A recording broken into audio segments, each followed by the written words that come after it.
cuando Josué, el siervo del Señor que guió al pueblo de Israel en la conquista de la tierra prometida, cuando él estaba a punto de morir, él convocó al pueblo y al liderazgo de la nación en un lugar que se llamaba Siquem, y allí Josué, después de enumerarles todas las bendiciones que habían recibido por parte del Señor, él llamó al pueblo a tomar la decisión de consagrarse para servirle únicamente, o para servir únicamente al Señor.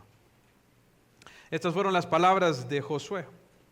En Josué 24:14 les dijo: ahora pues, temed a Jehová y servidle con integridad y en verdad, y quitad de entre vosotros los dioses a los cuales sirvieron vuestros padres al otro lado del río y en Egipto, y servid a Jehová.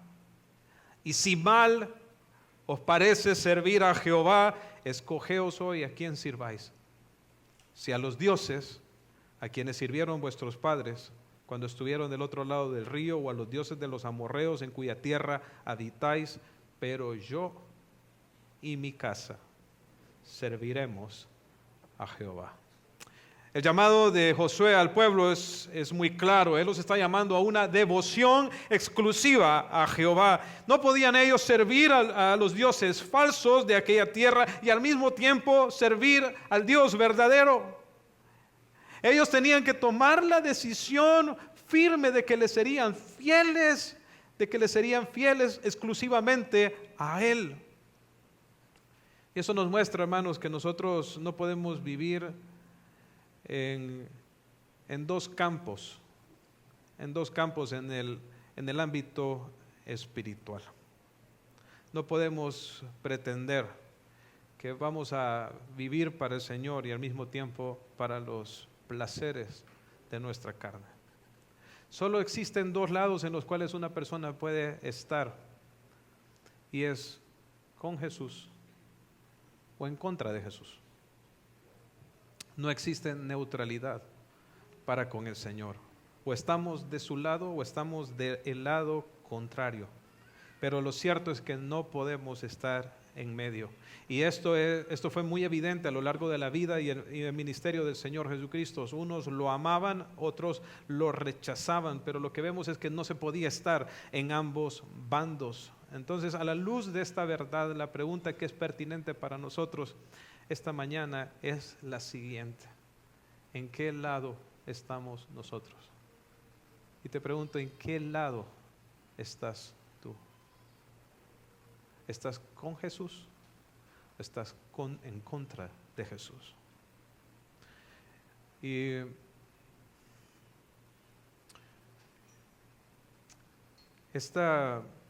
el poder discernir en dónde estamos es muy importante. Es muy importante.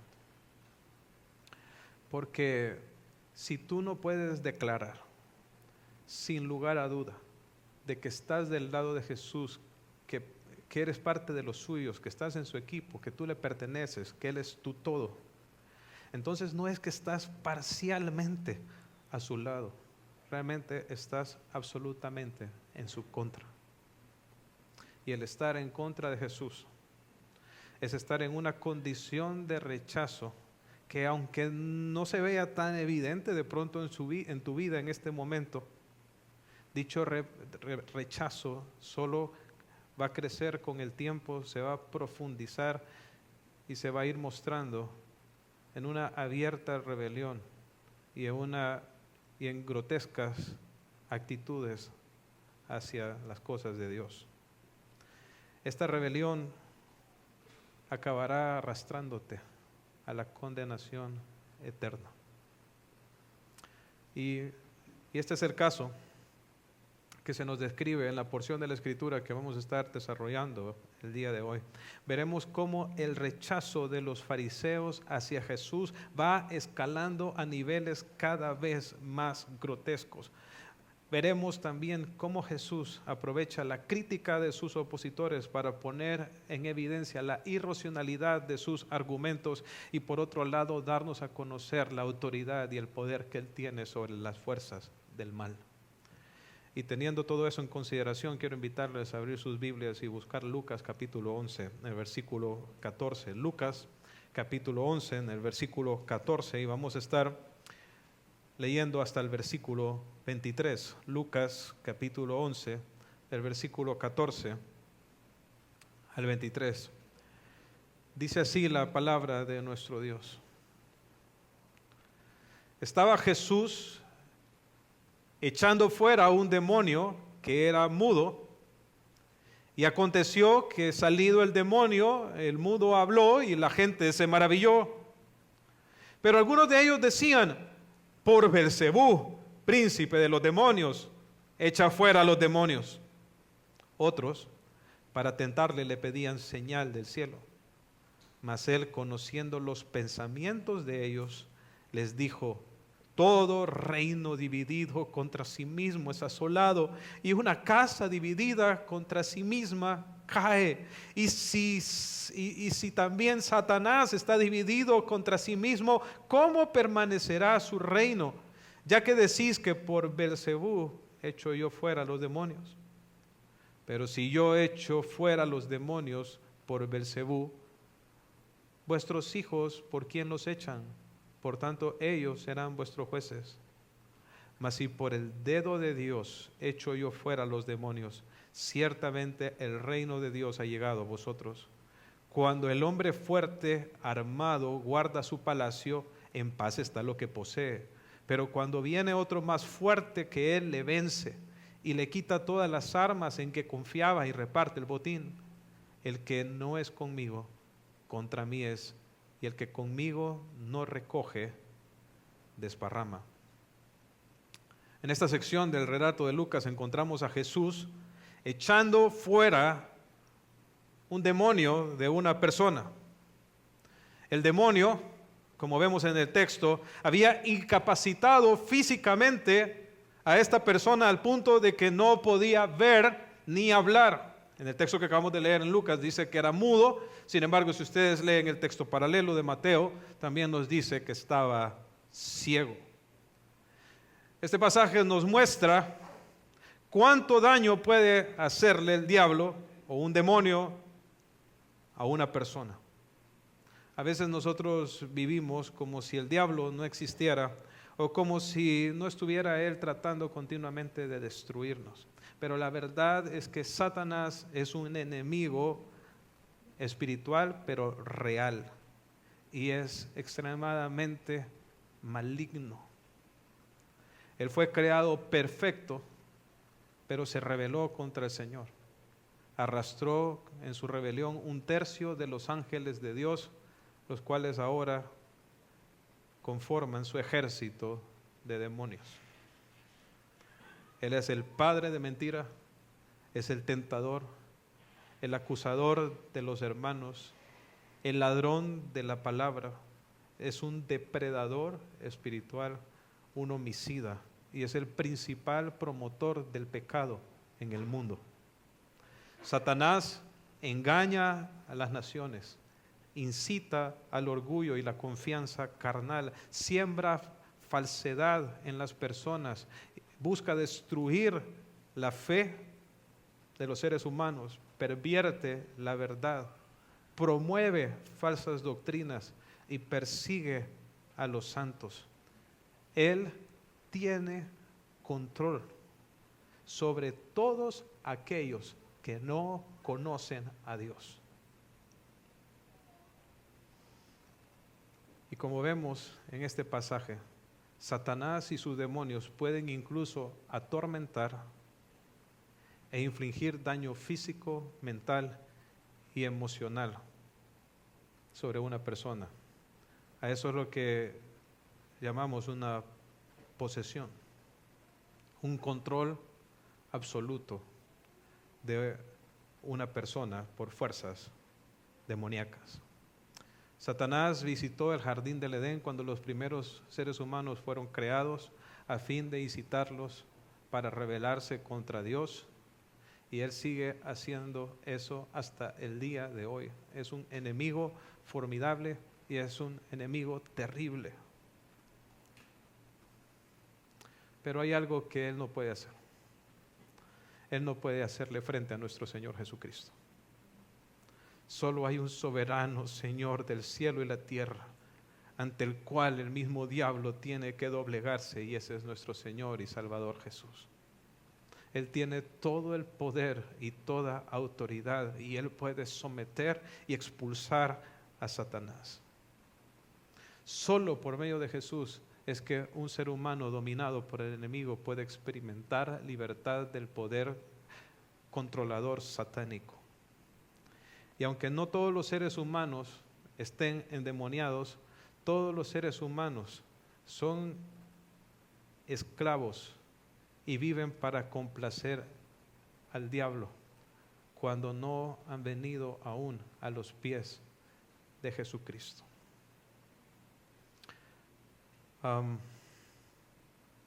Pero realmente gloria a Dios, y realmente es digno de que nosotros le adoremos porque nos ha librado de su dominio.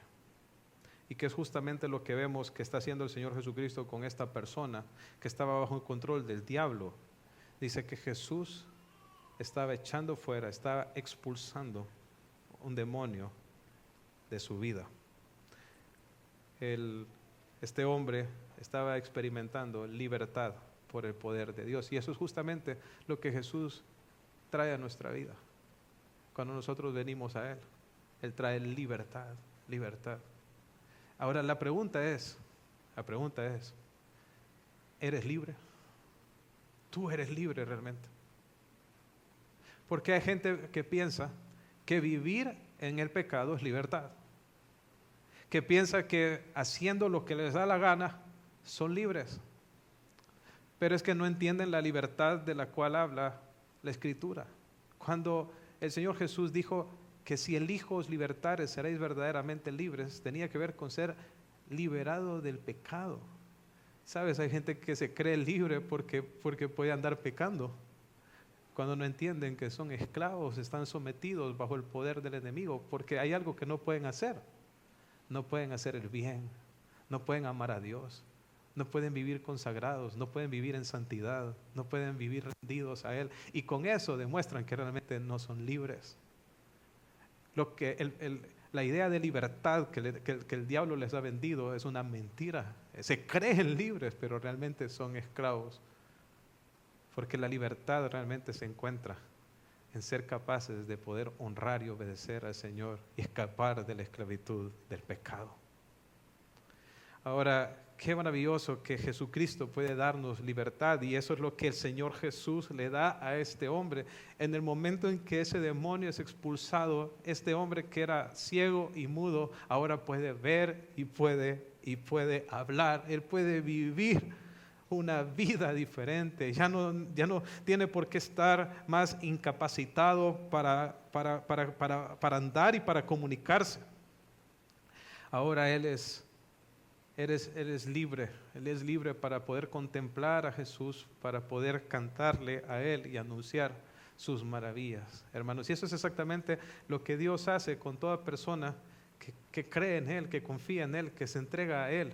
Le da libertad, le da una nueva vida, de modo que si alguno está en Cristo, nueva criatura es. Las cosas viejas pasaron, aquí todas son hechas nuevas. Y la pregunta es, ¿eso ha ocurrido ya en tu vida? ¿Eres una nueva criatura? ¿O sigues viviendo esclavizado a tus pasiones carnales, a tus deseos pecaminosos? Saben, cuando el apóstol Pablo habló acerca de el ministerio que el Señor le había entregado, dijo lo siguiente en Hechos capítulo 26, versículo 17. Dice, librándote de tu pueblo. Ese era el Señor hablando con Pablo respecto a lo que Él haría por él. Dice, librándote de tu pueblo y de los gentiles a quienes ahora te envío, para que abra sus ojos y para que se conviertan de las tinieblas a la luz y de la potestad de Satanás a Dios, para que reciban por la fe que es en mí perdón de pecados y herencia entre los santificados. ¿En qué iba a consistir el ministerio de Pablo? En abrir los ojos de los hombres, en que personas se convirtieran de las tinieblas a la luz y fueran rescatadas de la potestad de Satanás a Dios. Ese es nuestro ministerio. Cuando nosotros predicamos el Evangelio, esto es justamente lo que nosotros estamos haciendo. Somos instrumentos de Dios para abrir los ojos de los hombres y para que los que están en tinieblas puedan venir a la luz, para que puedan ser librados del poder controlador de Satanás en su vida. Dice en 2 Corintios 4:6, porque Dios que mandó que de las tinieblas resplandeciese la luz, es el que resplandeció nuestros corazones para la iluminación del conocimiento de la gloria de Dios en la faz de Jesucristo. Y en Efesios 2:1 dice, y Él os dio vida cuando estabais muertos en vuestros delitos y pecados, en los cuales, dice, anduvisteis en otro tiempo, siguiendo la corriente de este mundo, conforme al espíritu de la potestad del aire, dice, el espíritu que ahora opera entre los hijos de desobediencia, entre los cuales también todos nosotros vivimos en otro tiempo, en los deseos de la carne, haciendo la voluntad de la carne y de los pensamientos, y éramos por naturaleza hijos de ira, lo mismo que los demás. Pero Dios, que es rico en misericordia, por su gran amor con que nos amó aún estando muertos, nosotros muertos en pecados, nos dio vida juntamente con Cristo. Por gracia sois salvos. ¿Cómo describe la vida, nuestra vida antes de conocer a Cristo? Este pasaje dice que estábamos muertos, que dice andábamos en la corriente de este mundo. Dice que vivíamos conforme al príncipe de la potestad del aire. O sea, vivíamos para hacer la voluntad del diablo. Mira, en este mundo solo hay dos tipos de personas: los que hacen la voluntad de Dios o los que hacen la voluntad del diablo. La pregunta es, ¿la voluntad de quién haces tú? Porque si piensas que puedes estar como en un término medio y tener un pie con Dios y un pie en el mundo, estás muy equivocado. Solo se puede estar en uno de dos lugares.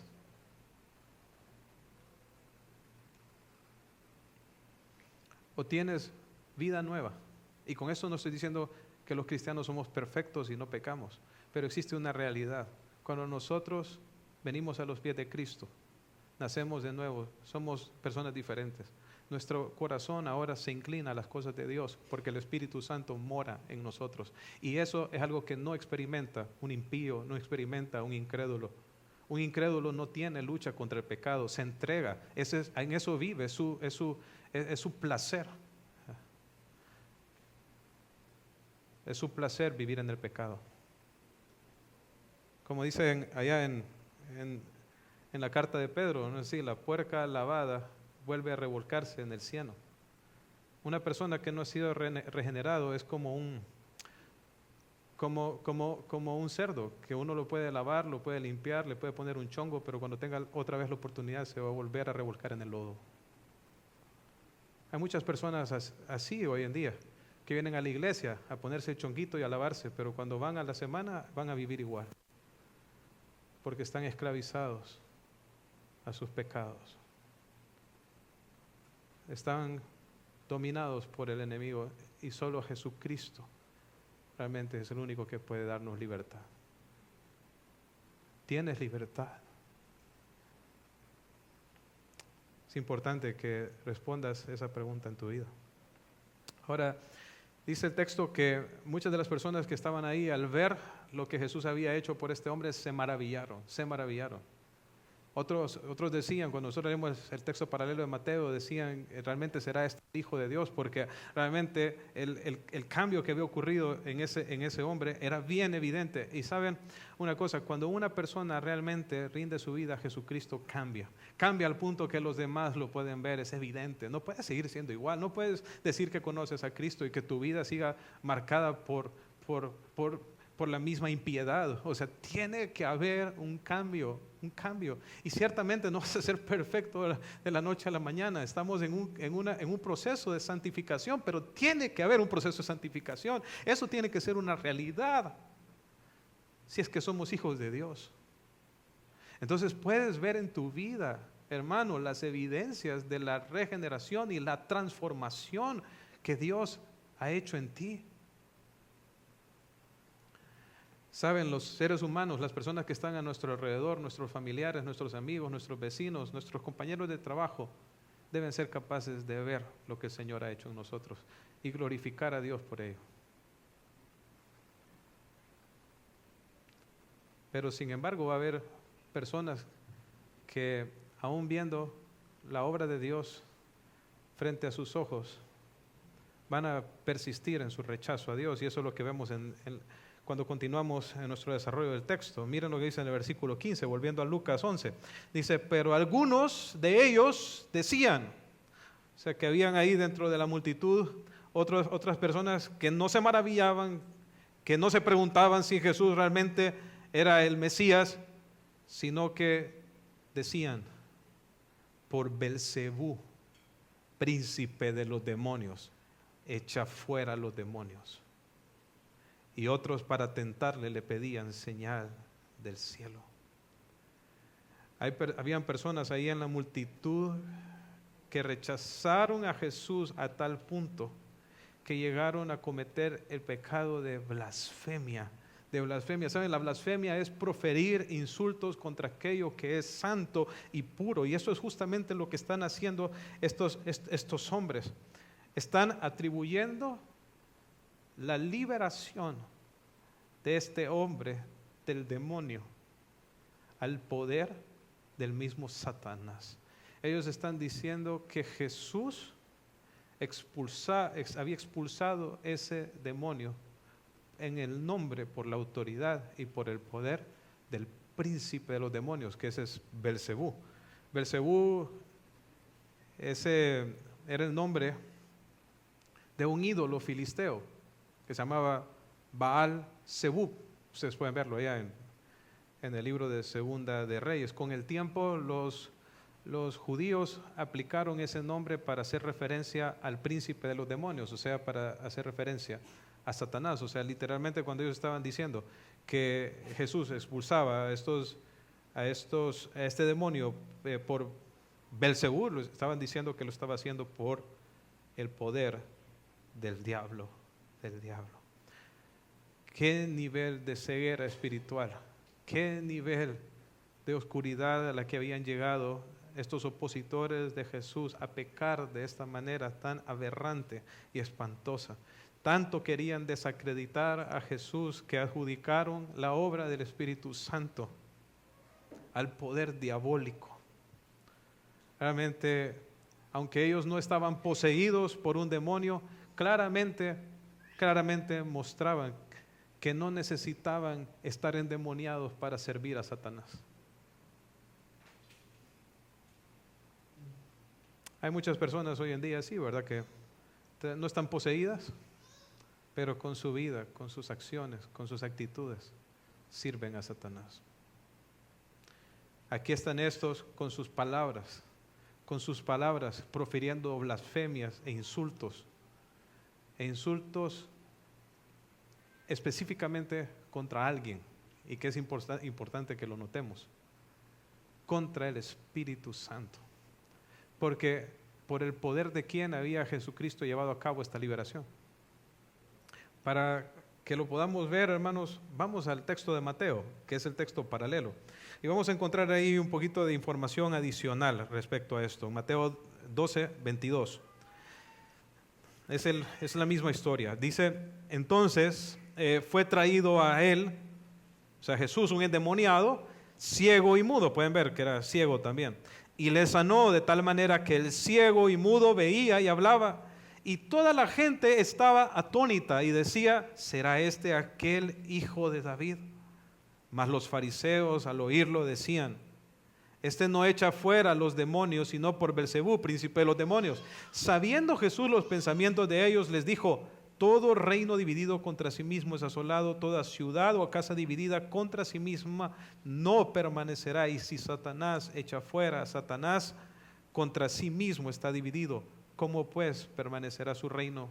Y si yo echo fuera a los demonios por Belcebú, ¿por quién los echan vuestros hijos? Por tanto ellos serán vuestros jueces. Pero si por él, noten aquí lo que dice el 28, si yo por el Espíritu de Dios echo fuera a los demonios, ciertamente ha llegado a vosotros el reino de Dios.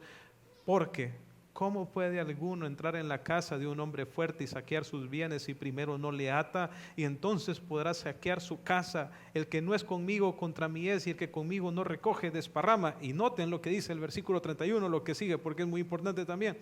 Por lo tanto os digo, todo pecado y blasfemia será perdonada a los hombres, mas la blasfemia contra el Espíritu no les será perdonada. A cualquiera que dijere alguna palabra contra el Hijo del Hombre le será perdonada, pero al que hable contra el Espíritu Santo no le será perdonado ni en este siglo ni en el venidero. Ahora, el texto que acabamos de leer nos muestra quiénes fueron específicamente los que acusaron a Jesús de haber expulsado a ese demonio por el poder del diablo. ¿Quiénes fueron? Lo dice en el versículo 23. Mas los fariseos al oírlo decían, este no echa fuera a los demonios sino por Belcebú. Fueron los fariseos. ¿Quiénes eran los fariseos? Aquellos que se consideraban a sí mismos justos y salvos por su moralidad y dedicación a la religión. Eran los moralistas, los legalistas, ¿verdad? Los que no se consideraban a sí mismos pecadores, los que creían que se podían salvar por sus buenas obras, por sus esfuerzos. Estos fueron los que despreciaron con mayor vehemencia a Jesús. ¿Y por qué, hermanos? Porque Jesús representaba todo aquello que ellos no querían admitir. No querían aceptar que eran pecadores perversos, perdidos y necesitados de un Salvador. ¿Sabes quiénes son las personas que rechazan con mayor insistencia, podría decir, a Jesús? Los que se creen buenos, los que creen que están bien, los que creen que no necesitan un cambio, los que están cómodos en su pecado y que por su nivel de moralidad creen que tienen su destino eterno asegurado. Ese es el lugar más peligroso en el que uno puede estar. Me temo a veces que ese es el lugar en que muchas personas a veces se encuentran en la iglesia, ¿verdad? Como han ido a la iglesia desde pequeños, tal vez no se han entregado a los mismos vicios que lo han hecho otras personas, ¿verdad? A la borrachera, al adulterio, a la inmoralidad y todo ese tipo de cosas, ¿verdad? Entonces sienten que como han llevado una vida recta de alguna manera, eso les basta y es lo único que necesitan para entrar en el reino de Dios. Pero la verdad es que para entrar al reino de Dios hay que entrar humillado, reconociendo que uno es un pecador perdido y que no puede salvarse uno mismo. Que las obras que uno haga, por buenas que sean, no le sirven ni le ajustan para poder entrar en el reino de Dios, porque Dios demanda perfección y ninguno de nosotros la tiene, hermanos. Ninguno. La única manera de ser salvos es que nosotros pongamos nuestra fe en Jesucristo, que nos arrepintamos de nuestro pecado y nosotros lo reconozcamos a Él como nuestro Señor y nuestro Salvador. No hay otra manera. Por gracia sois salvos por medio de la fe, dice Efesios 2:8. Pero cuando una persona entonces viene y rechaza a Jesucristo, le da la espalda al ofrecimiento de gracia, se aferra a su propia justicia, a su propia bondad, se enaltece a sí mismo, ¿verdad? Se ve a sí mismo como bueno, se enorgullece a sí mismo, puede llegar a niveles de pecado terribles, terribles. Y ese es el pecado en que vemos que están cayendo estos fariseos. Vienen y ven a Jesús llevar a cabo este milagro y dicen, lo hizo en el poder del diablo. Ahora quiero hacerles una pregunta. Ellos sabían que Jesús lo estaba haciendo por el poder del Espíritu.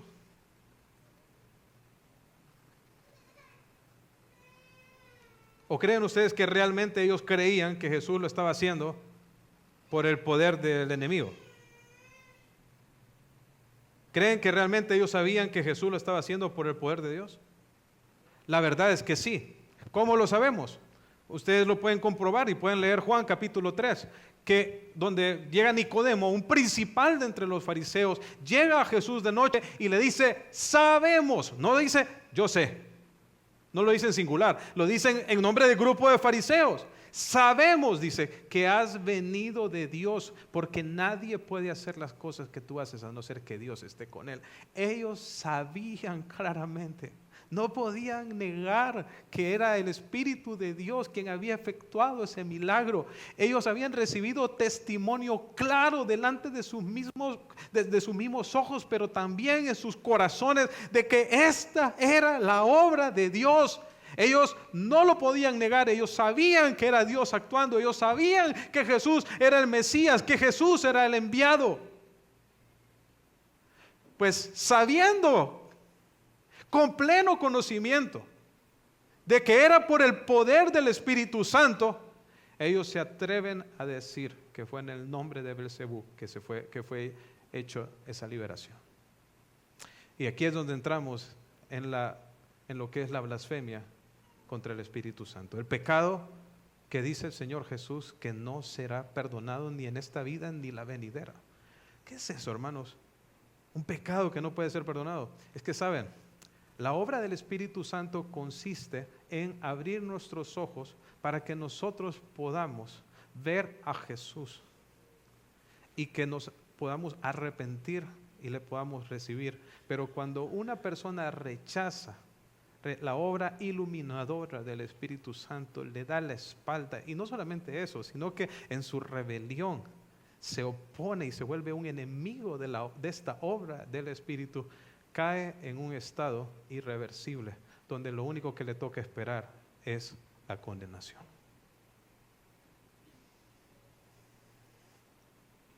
Y es un estado muy terrible en el que una persona pueda caer.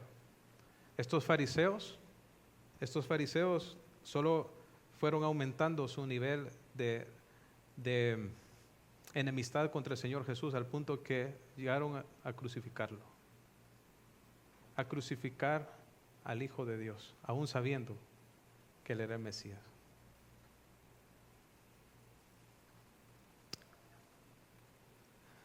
Y pues ¿dónde están ahora? Pues ya murieron y seguro que están recibiendo la ira de Dios, la cual nunca se va a acabar.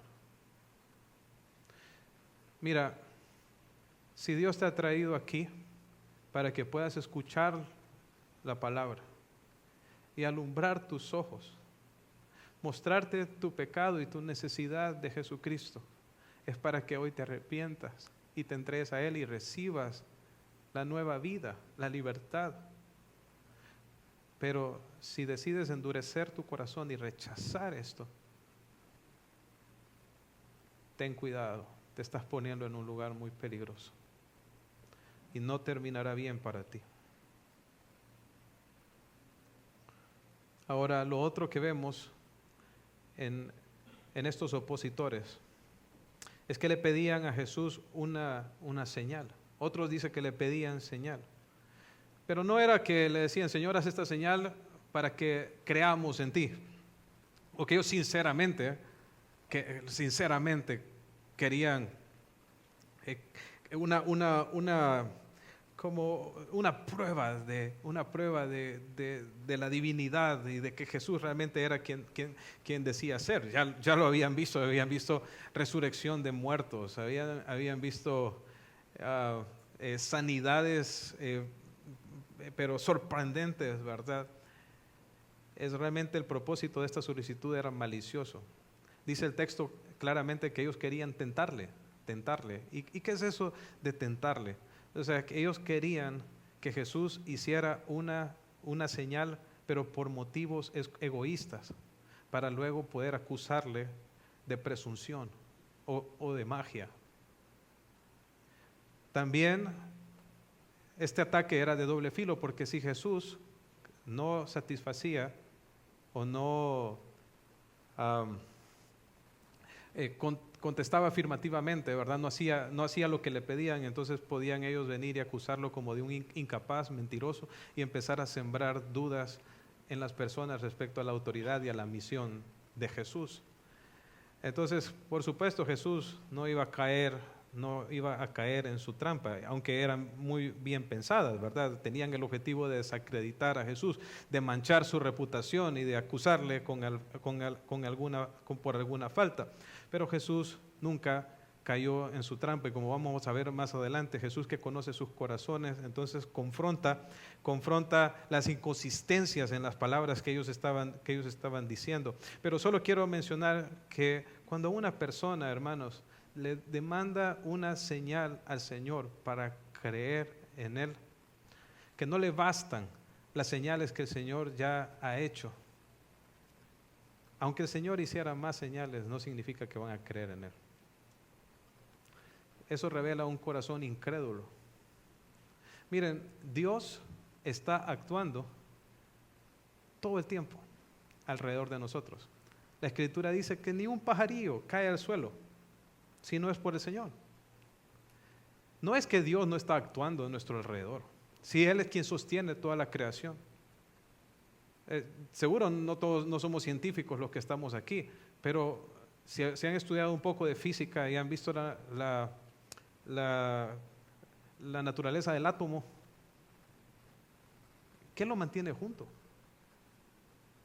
¿Qué mantiene junto las partículas del átomo? Ahora dicen, bueno, hay partículas subatómicas y se está desarrollando la física cuántica, pero al final tienen un montón de partículas cada vez más pequeñas y al final ¿qué queda? Solo energía. Y entonces, ¿cómo se mantiene todo eso junto? Yo les digo, ¿cómo? Por la palabra de Jesús. Él es quien sostiene todas las cosas por la palabra de su poder. Entonces, el Señor está actuando a todo nuestro alrededor.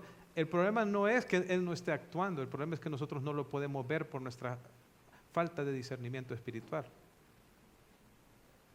Cuando nosotros pedimos al Señor más pruebas de las que ya son evidentes para poder creer en Él, realmente lo que revela es la dureza de nuestro corazón, hermanos.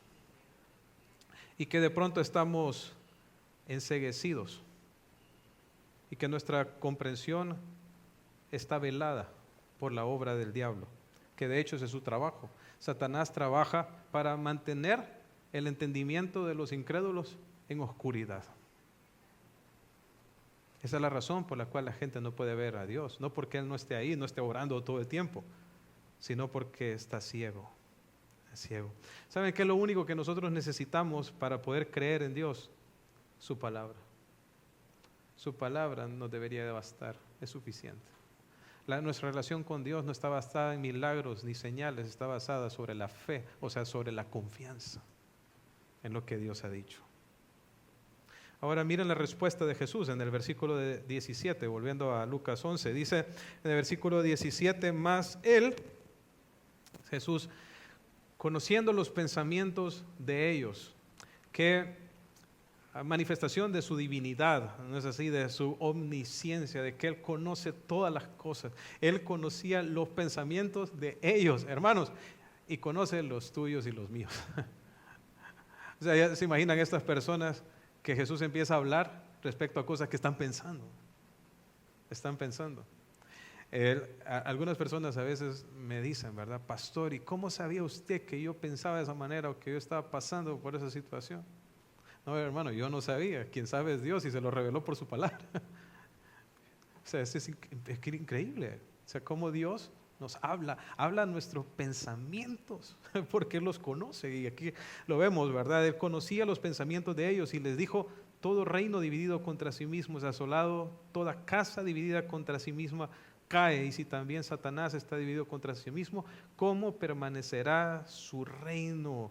Y entonces lo primero que el Señor Jesús confronta es la irracionalidad en la lógica de sus opositores.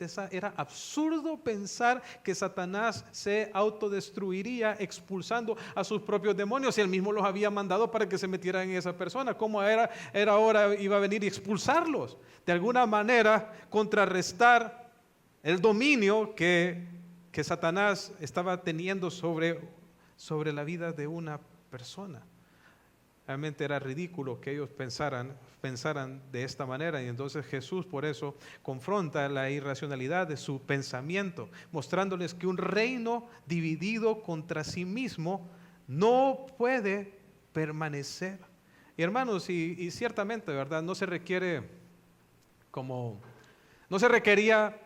mucho conocimiento histórico, aún en los tiempos de Jesús, para saber que esto era verdad. O sea, los grandes imperios de la historia habían caído por divisiones internas. ¿Hay ejemplos de eso en el testimonio bíblico? Sí, la nación de Israel se dividió por medio del hijo de Salomón, de Roboam. Y esa división trajo debilidad espiritual, que al final trajo sobre ellos el juicio de Dios y que fueran conquistados por los asirios y babilonios. Pero lo mismo le pasó a los grandes imperios de la historia: el imperio asirio, imperio babilónico, imperio persa, imperio griego. Todos fueron marcados por divisiones y conflictos internos que terminaron con su caída. Y posterior a los tiempos de Jesús es lo mismo. Solo tienen que investigar un poco acerca del imperio romano de Occidente, el imperio bizantino, el imperio mongol, español, británico, otomano. Todos han caído por divisiones internas. Y el reino de Satanás, si hubiera una división interna en las filas de Satanás, yo hubiera caído también.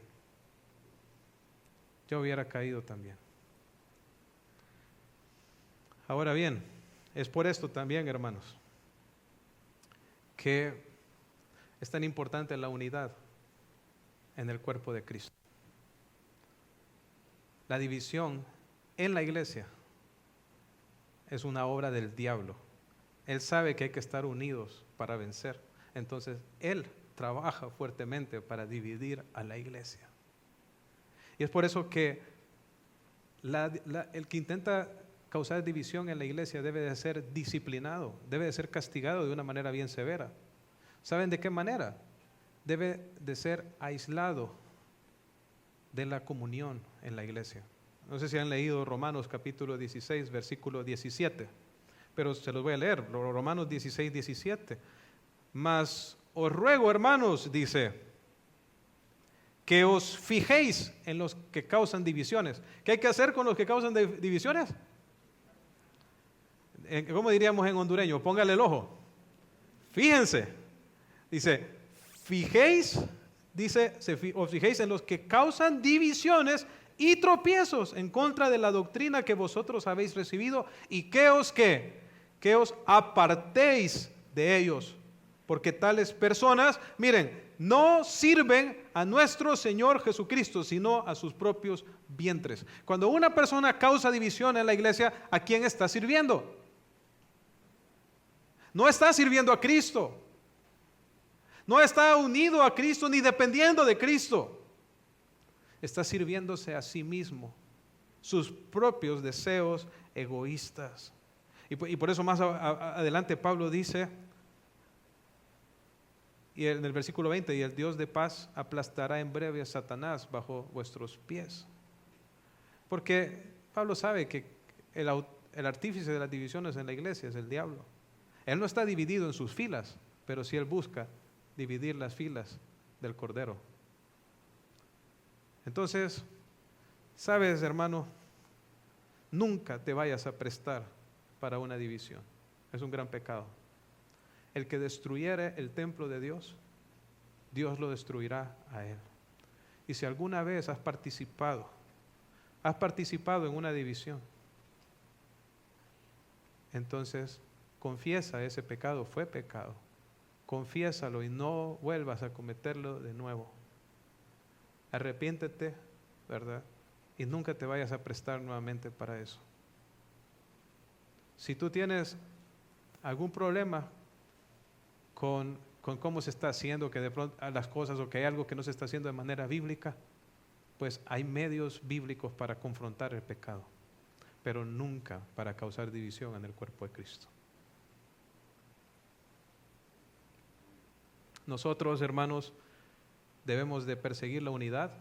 Dice Efesios 4:2, con toda humildad y mansedumbre, soportándoos con paciencia los unos a los otros en amor, dice, solícitos en guardar la unidad del Espíritu en el vínculo de la paz. ¿Qué debemos de procurar nosotros? ¿Qué debemos de guardar? La unidad del Espíritu en el vínculo de la paz. Debemos esforzarnos por estar unidos en la iglesia, pero también, ¿dónde más? Dijo el Señor Jesús, todo reino, pero también toda casa. ¿Qué es otra cosa que Satanás quiere destruir? Que la unidad no solo en la iglesia, ¿verdad? Sino también ¿dónde? En la casa. Y te pregunto, ¿cómo está tu casa? Porque si en su casa está marcada por el conflicto, por los pleitos, por los insultos, por el maltrato y por la división, eso solo demuestra la obra del diablo en tu casa. Le han abierto las puertas, de pronto a través de resentimiento, falta de perdón, malos tratos, egoísmo, pecado al final. Entonces, al ver la obra de Satanás, ¿qué tenemos que hacer, hermanos?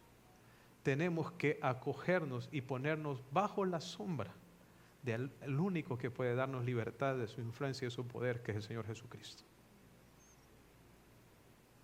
Jesús también confronta la falta de integridad de estos judíos. ¿En qué sentido? Les dice el Señor Jesús, ¿verdad? En el versículo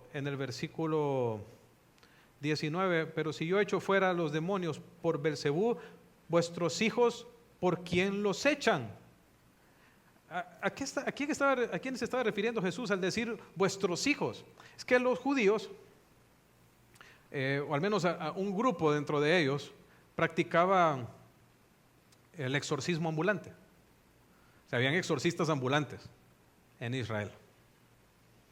La verdad, ellos habían tomado aquel caso de David. ¿Recuerdan que David tocaba el arpa y que el espíritu malo que venía sobre Saúl, ¿qué pasaba? Se iba.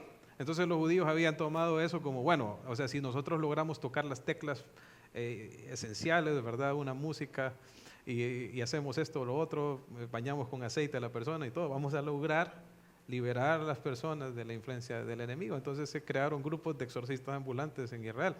No que eran efectivos, no eran efectivos. ¿Cómo sabemos que no eran efectivos? Porque hay un caso en Hechos capítulo 19, de hecho, se lo voy a leer rápidamente, porque no nos queda mucho tiempo para poder desarrollarlo, hermanos. Pero dice así el texto, pero algunos de los judíos exorcistas ambulantes intentaron invocar el nombre del Señor Jesús sobre los que tenían espíritus malos, diciendo, os conjuro por Jesús. O sea, ellos dijeron, miren, a nosotros no nos funcionan las liberaciones, entonces, pero a aquellos sí, a los cristianos sí, como lo hacen en el nombre de Jesús. Entonces nosotros vamos a tomar la misma estrategia, ¿verdad? Entonces vinieron y le dijeron al demonio, te conjuro por Jesús, el que predica Pablo. Y dice, había 7 hijos de un tal Seba, judío, jefe de los sacerdotes, que hacía esto. Entonces dice que era toda una familia completa dedicada a esto. Pero respondiendo el espíritu malo dijo, a Jesús conozco y sé quién es Pablo, pero vosotros, ¿quiénes sois? Y el hombre en quien estaba el espíritu malo saltando sobre ellos y dominándolos pudo más que ellos, de tal manera que huyeron de aquella casa desnudos y heridos. Pura película de miedo, ¿verdad, hermanos? Entonces ahí vemos la ineficacia de estos exorcistas ambulantes. Pero sin embargo, miren, eran ineficaces, pero no recibían crítica. Más bien eran animados y eran apoyados. Pero ahora venía Jesús y por el poder del Espíritu Santo realmente le daba libertad a las personas y estaban diciendo que lo hacía por el poder del diablo. Qué contradicción. Pueden ver su falta de integridad, pero también Jesús les muestra cómo es la naturaleza de su reino. Dice, mas si por el dedo de Dios, es una referencia al poder de Dios, al Espíritu de Dios, echo yo fuera los demonios, ciertamente el reino de Dios ha llegado a vosotros. ¿Qué es eso de que el reino de Dios ha llegado? Está haciendo referencia a la época de salvación. ¿Qué inauguró el Señor Jesucristo con su venida, con su muerte, su resurrección? Es el tiempo del cual gozamos hoy nosotros cuando el Señor está llamando a las naciones al arrepentimiento por medio de la predicación del Evangelio. Es ese tiempo inaugurado con la primera venida de Jesucristo que va a culminar y se va a consumar con su segunda venida. Jesús les está mostrando que la caída del imperio del diablo, manifestada en la libertad que Jesús le traía a las personas oprimidas y dominadas por el diablo, no se debía a que había una falta de unidad o división interna en el reino de Satanás, sino que el más fuerte había llegado, que el hombre más fuerte había llegado y que había venido a librar a los que estaban sometidos y esclavizados por el diablo. Esa victoria de Jesús sobre el diablo ahora nos ha sido transferida a nosotros los que creemos. Por eso dice Romanos 16:20, y el Dios de paz aplastará en breve a Satanás bajo vuestros pies. Y es por eso que a los jóvenes espirituales, en 1 de Juan 2:14, Juan les dice: ustedes son fuertes porque han vencido al maligno. Hermanos, no tenemos por qué vivir sometidos a las tentaciones de Satanás. Jesús nos ha hecho libres. Podemos andar de una manera diferente. Podemos vivir en contra de la corriente, por fuerte que sea. Podemos andar de una manera agradable a Él. Jesús justamente a eso vino a deshacer las obras del diablo. Su reino es un reino que va a permanecer para siempre y que no puede ser detenido y que no hay fuerza del infierno que pueda contra él. Es lo que vemos en el versículo 21, la victoria de Jesús cuando el hombre fuerte armado guarda su palacio. En paz está lo que posee. Ese hombre fuerte hace referencia a Satanás y dice que él tiene un palacio y tiene posesiones. ¿Y cuál es esa posesión que tanto guarda Satanás ahí en su palacio? Son las almas de los que no conocen a Dios. Pero cuando viene otro que es más fuerte que él, le vence. Dice, y le quita todas las armas en que confiaba. ¿Cuáles eran las armas del diablo? La mentira, el miedo a la muerte y nuestra pecaminosidad, pero todas esas armas les fueron quitadas y ha sido derrotado por las armas del más fuerte. La mentira fue derrotada con la verdad del Evangelio, el miedo a la muerte por la resurrección de Cristo y nuestra pecaminosidad. Nuestro pecado fue pagado en la cruz del Calvario por la muerte de nuestro Señor Jesucristo. Él le quitó las armas con las cuales nos tenía sometidos. El hombre más fuerte, nuestro Señor Jesucristo, entró en la casa, en el palacio y ató al diablo, lo incapacitó. Y ahora lo está saqueando y está sacando todas las almas de aquellos que él antes de la fundación del mundo había escogido. No hay nada, hermanos, en el cielo, en la tierra, en el universo que pueda detener que el hombre fuerte, nuestro Señor Jesucristo, salve a los suyos. Nada. Satanás está atado. Y aunque él anda engañando y anda haciendo, todavía él está operando en el mundo, incluso nos ataca a nosotros. Él es un enemigo atado, es un enemigo derrotado. El hombre más fuerte, nuestro Señor Jesucristo, le ató, así como decía el texto que leíamos en Mateo. No se puede saquear la casa del hombre fuerte si primero no se le ata. Y eso es justamente lo que el Señor Jesucristo ha hecho. Él está atado, Él está derrotado. Y todos aquellos que el Señor ha escogido vendrán a Él. Ese es el motor de las misiones, ¿saben? Es la confianza que tenemos los que llevamos el Evangelio, que sabemos que todos aquellos que Dios tiene elegidos para salvación van a responder al mensaje y no van a poder ser retenidos bajo el control del diablo. Hermanos, el Señor Jesús concluye esta porción con esta declaración: el que no es conmigo, contra mí es, y el que conmigo no recoge, desparrama. Jesús, por un lado, está mostrando que no se puede estar en ambos bandos. O estás con Jesús o estás en contra de Él. Y esta, creo yo, es una declaración que confronta a todos los oyentes, a todas las personas que estaban ahí, que estaban escuchando este rechazo de los fariseos. Es una forma de decirles que se definan. Es un llamado al arrepentimiento. Es un llamado a ofrecer su lealtad únicamente a Jesucristo. Y es un llamado que nos hace a todos nosotros hoy. ¿Con quién está tu lealtad? ¿Ya le has entregado tu vida a Jesucristo? Él es tu Señor. Porque no puedes estar en dos lados. O estás con el Señor o estás en contra de Él. Y dice: el que conmigo no recoge, hablando de la labor del campo, de la cosecha. Jesús se muestra como el que está cosechando, el que está llevando a cabo la labor de la cosecha de almas. Y dice: el que conmigo, o sea que nosotros venimos a ser colaboradores del Señor Jesucristo. Y el que no está ayudándolo a Él, sirviendo con Él, desparrama. ¿Qué es eso? Desperdicia. ¿Sabes? Una vida que rechaza a Jesús es una vida desperdiciada. Es una vida desperdiciada. ¿A qué viniste? ¿A hacerte ingeniero, abogado, ganar dinero, a morirte y pasar toda la eternidad en el infierno? ¡Qué desperdicio! ¡Qué desperdicio! El que conmigo no recoge, el que no está con Él, desparrama. ¿Con quién estás tú? Si aún no te has entregado a Jesús, yo quiero invitarte a que puedas hacerlo hoy, a que puedas arrepentirte y decirle al Señor que venga a tu corazón y a tu vida. Y los que hemos creído en Él, gocémonos en la realidad de que hemos sido liberados por este poderoso hombre fuerte. Vamos a orar.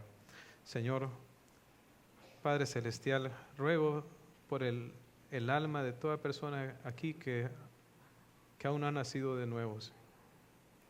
Y te ruego que hoy pueda ser su día de salvación, que hoy pueda dejar de ser indiferente a tu llamado, de resistir tu gracia, y que pueda decidir rendirse a ti de todo corazón.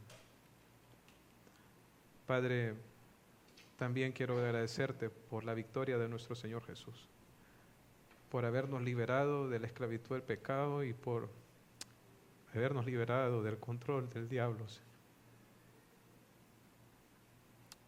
Gracias por abrir nuestros ojos, por darnos un nuevo corazón y una nueva vida. Te alabo, Señor, en el nombre de Jesús. Amén.